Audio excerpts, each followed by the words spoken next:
अच्छा डॉक्टर साहब, आपकी थॉट्स, आप यही कह रहे थे। तो बहरहाल वो कहते हैं कि जी हम तो बॉल ही करते हैं अगर हम टॉस जीत जाते, और अब फिलहाल जो है वो बैटिंग जो है वो साउथ अफ्रीका की जो, यानी हम ये कह लें कि पावर है या उनकी स्ट्रेंथ है, वो उसी को पहले आजमा रहे हैं। खैर ऑफ कोर्स वो वहाँ पे ग्राउंड में मौजूद हैं, हम तो तज्जिया सिर्फ ग्राउंड मतलब टीवी की हद तक करते हैं, तो उनकी अपनी कोई थिंक टैंक ने सोचा होगा कि वो कैसे मैच को लेके चलेंगे। लेकिन अपेरेंटली जो मुझे नजर आ रही थी चीज वो यही थी कि अगर इनको चांस मिल जाता, जो कि टॉस ऑब्वियसली हैंड में नहीं होता अपने, तो अगर चांस मिलता अफगानिस्तान को, तो उनको पहले बैटिंग ही करनी चाहिए थी। यही जो भी तौफीक भाई बात, हम भी वही बात कर रहे हैं कि अगर साउथ अफ्रीका 100 प्लस टोटल कर दिया तो फिर गेम वहां चली जाएगी जो पहले 10 ओवर्स की है। बार बार एक ही बात रिपीट होगी बहुत सारे मैचों में कि पहले 10 ओवर। द रीजन इज कि उनके पेसर्स बहुत ज्यादा अच्छे हैं साउथ अफ्रीका के, बेशक वो थोड़ी बहुत स्ट्रगल कर रहे हैं। द रीजन इज, एक चीज जो भूल रहे हैं हम लोग, वो ये है कि पिछले साउथ अफ्रीका, बजाहिर कहने को ये है कि पिछली लास्ट 4 सीरीज में से उन्होंने 3 हारी हुई हैं और अफगानिस्तान ने 4 में से 4 जीती हुई हैं। ये और तरह का टेबल है।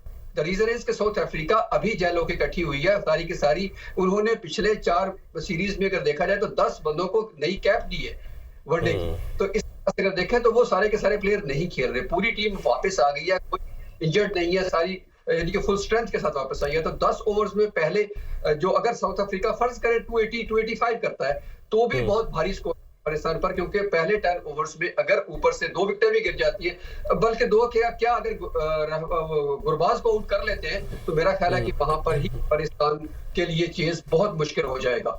अगर स्ट्रेंथ में देखा बहुत, अगर अफगानिस्तान की मुझे जो नजर आ रही है वो ये है कि रिसेंटली उनकी साउथ अफ्रीका T20 खत्म हुई है, तो उसमें राशिद खान चुके पहले और नूर अहमद, अगर देख ले कि उनकी टीम क्या है, उन्होंने किसको खिलाया है अफगानिस्तान को, तो फिर ज्यादा आसान हो जाएगा मेरे लिए।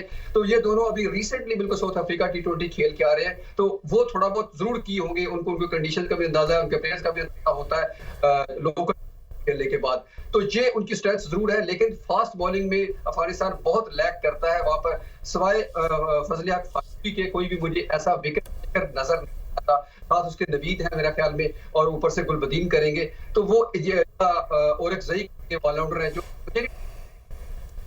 उनकी इतनी बड़ी। अच्छा ग्रुप, ठीक है, अब ये ग्रुप बी है जिसका ऑब्वियसली आज पहला मैच जो है वो होने जा रहा है। देखते हैं कि पॉइंट्स टेबल जो है वो किस तरह से सेट होता है आगे चल के। लेकिन जो ग्रुप ए का इस वक्त पॉइंट्स टेबल है वो तो बिल्कुल साफ है कि जी न्यूजीलैंड, उसके भी जो है वो 2 पॉइंट्स हैं, और इंडिया के भी 2 पॉइंट्स हैं। पाकिस्तान और बांग्लादेश फिलहाल जो है वो बिल्कुल 0-0 है। हर मैच ही तौफीक यहाँ पर जो है वो बड़ा इंपॉर्टेंट है, और पाकिस्तान का तो हमेशा से ये रहा है ना कि जब आप हार जाते हैं, चाहे वो चैंपियंस ट्रॉफी हो, चाहे वो वर्ल्ड कप हो, वो कुछ भी हो, उसमें आगे चल के ये होता है कि अब हमने कैलकुलेशन शुरू कर देते हैं। अगर ये हुआ तो ये होगा, अगर फला से हम इतने रन से जीत गए तो ये होगा, फला टीम को हरा दे। यानी कि हम तो ये 92 से देख रहे हैं। आपको याद होगा कि वहाँ पर भी एक मैच वेस्ट इंडीज़ और ऑस्ट्रेलिया का, यानी पाकिस्तान अपने सारे मैचेस खेल चुका था राउंड रॉबिन के, और उस मैच पे डिपेंड कर रहा था कि वहाँ पर कौन जीते कौन हारे, तो पाकिस्तान जो है वो सेमीफाइनल में पहुँचे। देखिए सलमान, ये सिचुएशन हमेशा तब आती है जब आपकी तैयारी ठीक नहीं होती है, ठीक है। जब आप अपने जो रिसोर्सेज हैं उसके साथ आप पूरे रिसोर्सेज लेके टूर्नामेंट में नहीं आते, तो ये चीज़ें फिर होती हैं। 99 वर्ल्ड कप के अलावा हमारी कभी तैयारी जो है वो पूरी हुई है? वही एक टूर्नामेंट कह सकते हैं जिसमें हम लोगों ने बहुत आउटस्टैंडिंग परफॉर्मेंस थी हमारी, बेस्ट टीम भी थी, और मतलब सारे ग्रेट प्लेयर्स थे और परफॉर्मर थे और मैच विनर्स थे। सबसे बड़ी चीज़ है कि सबके सब मैच विनर्स थे।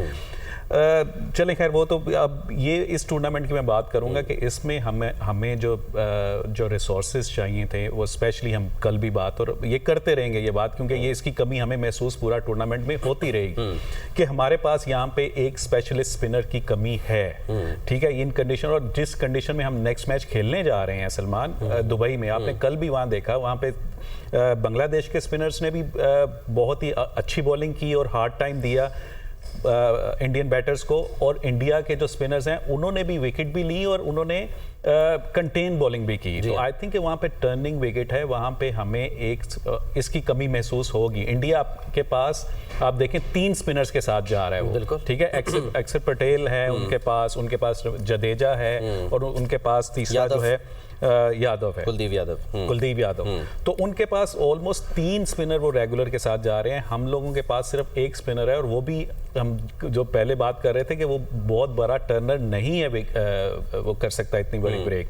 तो आई थिंक ये चीज़ पाकिस्तान को कमी ज़रूर महसूस होगी। ये जो आपने बात कही कि जी ये अब हमें अपनी रन रेट को भी देखना पड़ेगा, दूसरी टीम के रन रेट को भी देखना पड़ेगा, और उसको लेके फिर चलना पड़ेगा। वही इफ एंड बट्स वाला सिचुएशन आ जाती है। तो यही प्रॉब्लम तभी होती है जब अपनी तैयारी नहीं होती आपकी। तो ठीक है, चलें जी, हम देखते हैं कि आज इन टीम की तैयारी जो है वो कैसी है, और पाकिस्तान वो क्या तैयारी कर रहा है इंडिया को हराने के लिए। सिर्फ रोने से काम नहीं चलेगा, कुछ करके दिखाना होगा।